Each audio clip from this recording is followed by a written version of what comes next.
from the red clover. So I'll get some of the leaves here. Shamrock.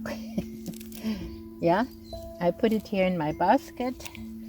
And more or less everybody knows this. And I also use the flowers, but since it was cut here, I don't have the flowers in the moment. So you can take the leaves of the red clover and the white clover. The plantain, which is also called ripwort.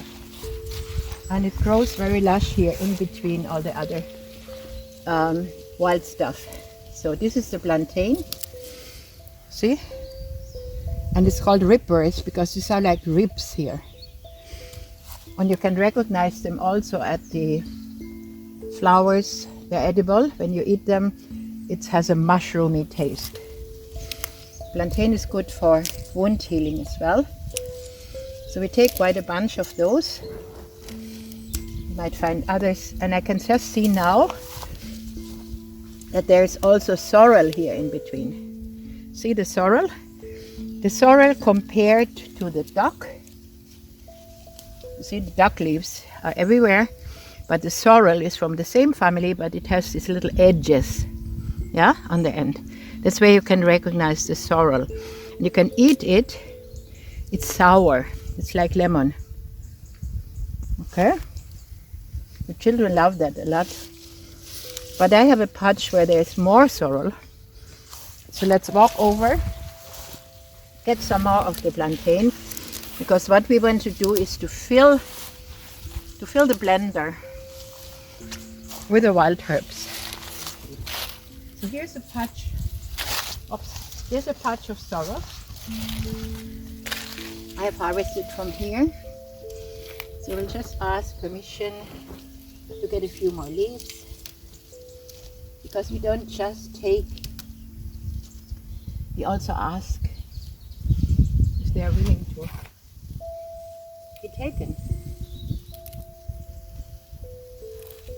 So some more of the sorrel. And this one is not exactly wild, but I've planted them everywhere, and you can use the leaves and also some of the flowers. This is calendula, known as calendula. Yeah? Okay. So when you look further, you see a lot of the ripwort, and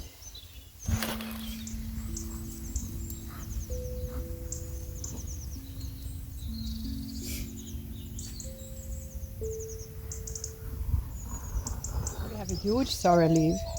They're thriving here unbelievably. Normally they grow very small, but this is a fantastic permaculture spot where the wild ones and also the domesticated plants are growing together. So here we have nettles growing in between other wild plants, and also the nasturtium. Nasturtium is not growing in winter, but I will take a few leaves in spite of. You might not have them, but I take a few leaves. This is a medicine. It was declared as the herbal medicine of the year 2013. It's a natural antibiotic, and it also helps with bronchial problem, which is the same with plantain. Plantain is also good for bronchial problems. So, and then I spot some other here, some nettles. Come here closer. Do not pick the nettles when they are blooming or when they have seeds. When they have seeds already, you harvest the seeds. But if they are blooming, some substance gets into the leaves and they are not edible.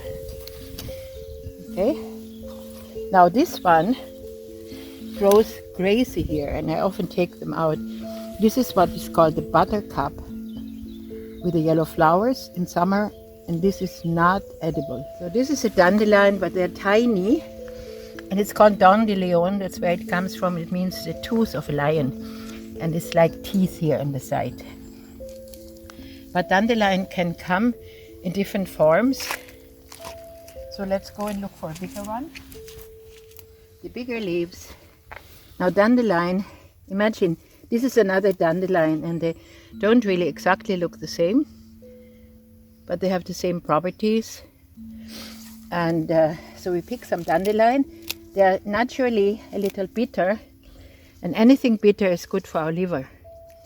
We have not learned to eat bitter. We have eliminated this from our diet, but it's important.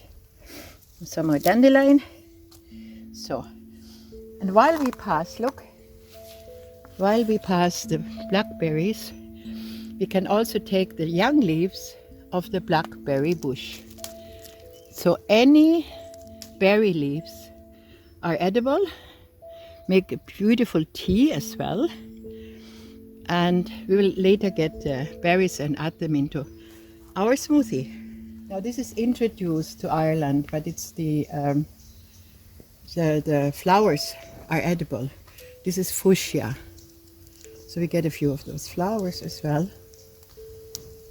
and put them into the basket. And later, in later time, they develop those, what we call the berries of the fuchsia. They're sweet and edible. This one is called veg. It's a little overgrown now, but we can still use it, and you will recognize it on the flowers. They come very early spring and grow late into the autumn, and these are the flowers. So they're more or less the first flowers where bees can go in spring. Veg, it's called.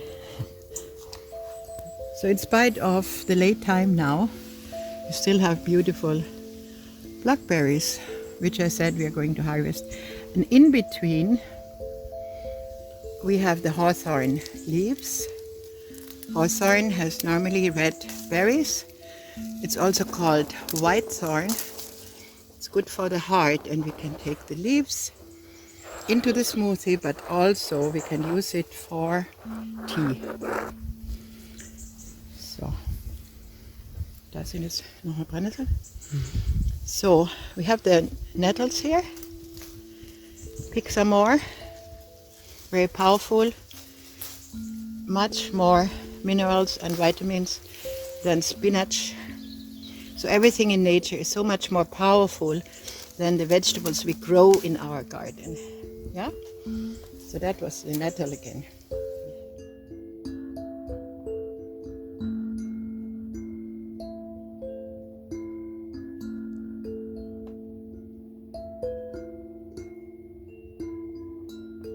So here we have the ground elder. It's called ground elder. The reason is the leaves look like the elder tree leaves.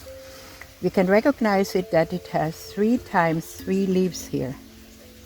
And then the stem, when you roll it between your fingers, you feel that it also has 3 edges. That's how you can recognize ground elder, and also by its smell. So I pick now leaves of the ground elder to add to our wild herb smoothie.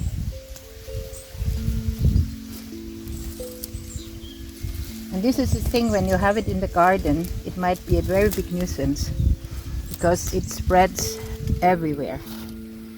But if it grows near you, it means it's the medicine for you.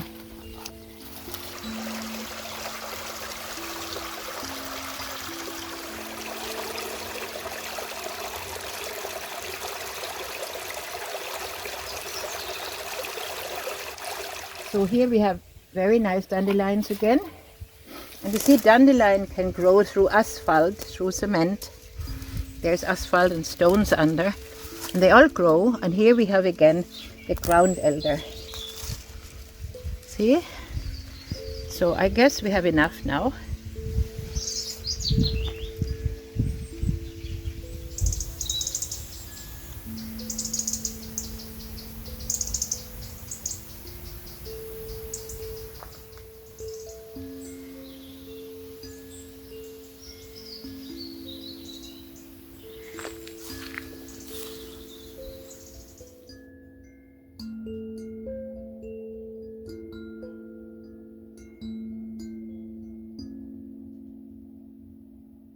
Of we have what we have collected or foraged, we call it, outside, just around the house. I have a few things already, a few of the herbs inside, and now I'm going to fill the blender with all the different kinds of herbs, including the flower and the nettles, dandelion, etc., etc., all fresh from outside the house. This is the veg with its nice purple flowers. So that's enough now. So I fill it all, and what I do then is that I add water 3/4 here to 3/4, and I use really good water, not from the normal tap. And I have also water, I have shungite stones in it. Okay, and so we pour the water until, oops, it's almost too much. It's all right. So, and then push it down a little, cover, and I start.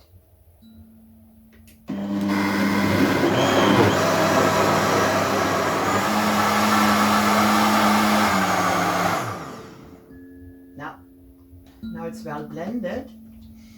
Now what I do now is that I sieve it. I sieve this through, because the pulp I'm going to use for pesto, and for beginners it's really better to have it very smooth without the fiber. So now I let it through the sieve, that I have the fiber for the pesto. I'm going to put some of the fruits already. The reason is that I want to put this here, yeah, okay, and then I pour the green water in it, around half, not everything.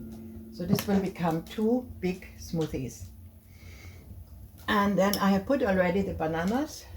Bananas make it really smooth. And here is the pineapple. Yeah, you have an option, whatever fruits you have.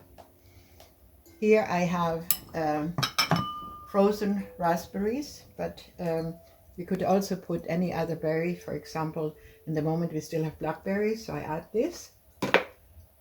The color will be a little brownish because red and green becomes brown. So it's not an exact green smoothie. Here I have cut up a pear. So, okay.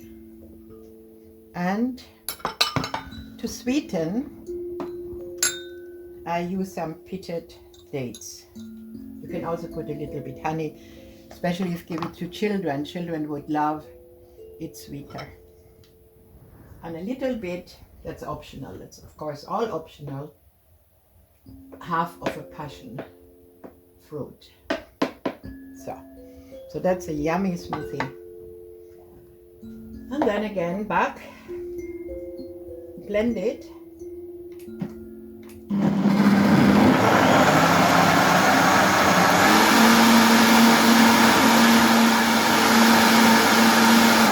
And after I did the smoothie, which turned out to be brown because it has raspberries in it.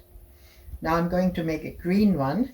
So we have now the smoothie with the fruits, simple banana, pear, or any other fruit, and the green of the wild herbs, and that's it. And even babies can drink that, any age, and it will rejuvenate and give you energy, and that's what we want.